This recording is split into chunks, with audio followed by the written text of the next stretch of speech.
प्रार्थना क्यों और क्या। एक आदमी रोज नहा धोकर नंगे पांव मंदिर जाता था और भगवान से प्रार्थना करता था कि हे प्रभु मेरी लॉटरी लगवा दो। कई महीने वह नियमित रूप से मंदिर जाकर प्रार्थना करता रहा तो भगवान को उस पर दया आ गई। भगवान प्रकट हुए और बोले, भक्त हम तेरी लॉटरी तो लगवा देंगे लेकिन कभी लॉटरी का टिकट तो खरीद ले। हम इस प्रकार की कितनी प्रार्थनाएं प्रभु से करते हैं, इस पर विचार करके देखें। पहली बात तो यह है कि घट घट में व्याप्त भगवान से प्रार्थना करने के लिए क्या उसकी मूर्ति को माध्यम बनाना आवश्यक है? प्रार्थना घर में बैठकर भी की जा सकती है। प्रश्न यह है कि क्या आपकी प्रार्थना ईश्वर तक पहुंचती है? आपने तो उसे संवाद ही स्थापित नहीं किया है। आपने तो अभी भी यह भी नहीं जाना कि प्रभु होता कैसा है, उसका स्वरूप क्या है, वह कहां पर मिलेगा और उससे बात कैसे की जाएगी। आपने उसकी एक मूर्ति बनाई, स्वयं ही उसको एक रूप दे लिया और मूर्ति को ईश्वर मान लिया। वास्तव में आपने मूर्ति भी नहीं बनाई, ईश्वर को कुछ चिन्ह कुछ प्रतीक प्रदान कर दिए।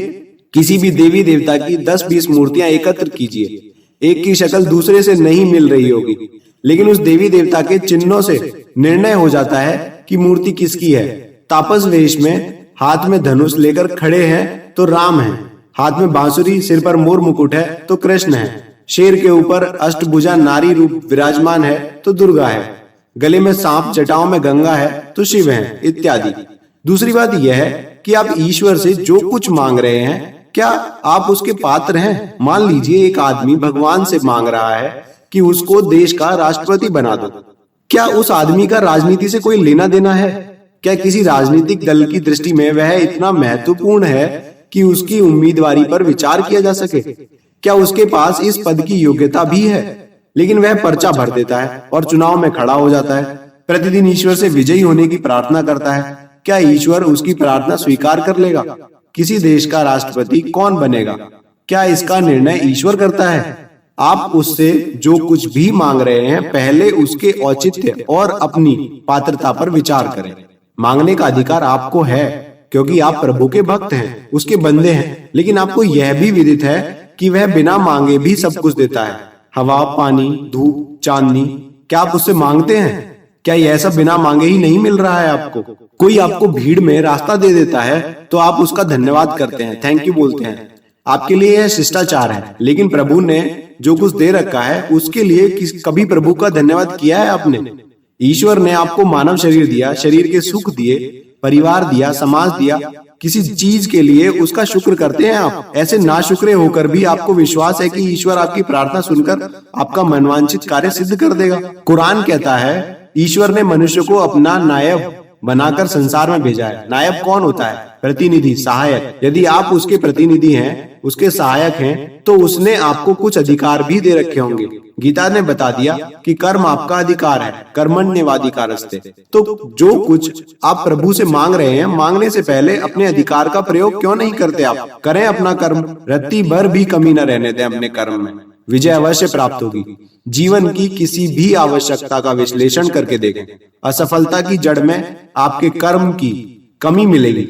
यदि आपको लगता है कि आप प्रभु के नायब नहीं हैं, मात्र भक्त हैं, तो भी आपके प्रार्थना करने से एक बात यह सामने आती है कि आप उसको सर्वज्ञ नहीं मानते हैं, गट-गट की जानने वाला नहीं समझते हैं। प्रभु पर विश्वास को लेकर कैसी भक्ति कर रहे हैं आप? ईश्वर सर्वज्ञ है तो उसे हर बात का पता है, आपके बताने से ही उसको पता चलेगा ऐसा नहीं है। और यदि आप सचमुच कष्ट में हैं तो इसकी चिंता आपसे अधिक सर्वज्ञ परमपिता को होगी। कबीर कहते हैं, उस समर्थ का दास हूं कबहू ना हुई अकाज, पतिव्रता नांगी फिरे तासु पुरुष को लाज।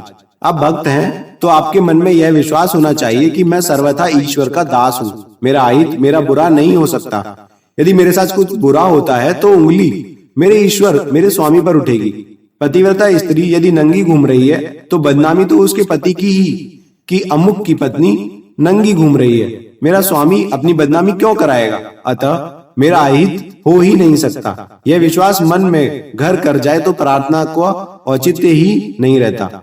यदि आप पूर्ण विश्वास और निष्ठा के साथ त्वमेव सर्वमम देव देव कह रहे हैं तो उसकी प्रतिछाया बने, अपने भीतर के ब्रह्मत्व को जगाएं, अपने कर्मों में दिव्यता लाएं। ऐसा करेंगे तो आप उसके नायब होने का हक अदा कर रहे होंगे। ऐसे में आप किसी स्वार्थ सिद्धि की प्रार्थना नहीं करेंगे, करेंगे तो केवल परोपकार की करेंगे। रामचरितमानस में प्रार्थना को लेकर एक सुंदर प्रसंग आया है। शिव का एक भक्त मंदिर में बैठा शिव की पूजा कर रहा था कि उसके गुरु वहां आ पहुंचे। उसने ना गुरु को प्रणाम किया, ना उनको आसन ग्रहण करने के लिए कहा। दयावान गुरु को तो इस पर क्रोध नहीं आया, लेकिन भगवान शिव से शिष्य द्वारा गुरु का अपमान किया जाना सहन नहीं हुआ। शिव ने भक्त को सर्प योनि में जाने का श्राप दे दिया। गुरु ने सुना तो विह्वल हो उठे। उन्होंने पूरे मन से शिव की स्तुति वंदना की। सर्वज्ञ शिव ने उनकी भक्ति भावना से प्रसन्न होकर उनसे वरदान मांगने के लिए कहा। सुनी बिनती सर्वज्ञ शिव, देखी विप्र अनुराग, पुण्य मंदिर नभ मानि भई, हे द्विजवर वर मांग। गुरु ने हाथ जोड़कर विनती की, जो प्रसन्न प्रभु मोह पर, नाथ दीन पर नेह, निज पद भगत देई प्रभु, पुण्य दूसर वर ले। कुछ भी मांगने से पहले गुरु ने प्रभु पद भक्ति का वरदान मांगा। तदनंतर उन्होंने अपनी प्रार्थना का औचित्य बताया। तब माया बस जीव जड़, संतत फिरई भुलान, तेई पर क्रोध न करई प्रभु, कृपा सिंधु भगवान।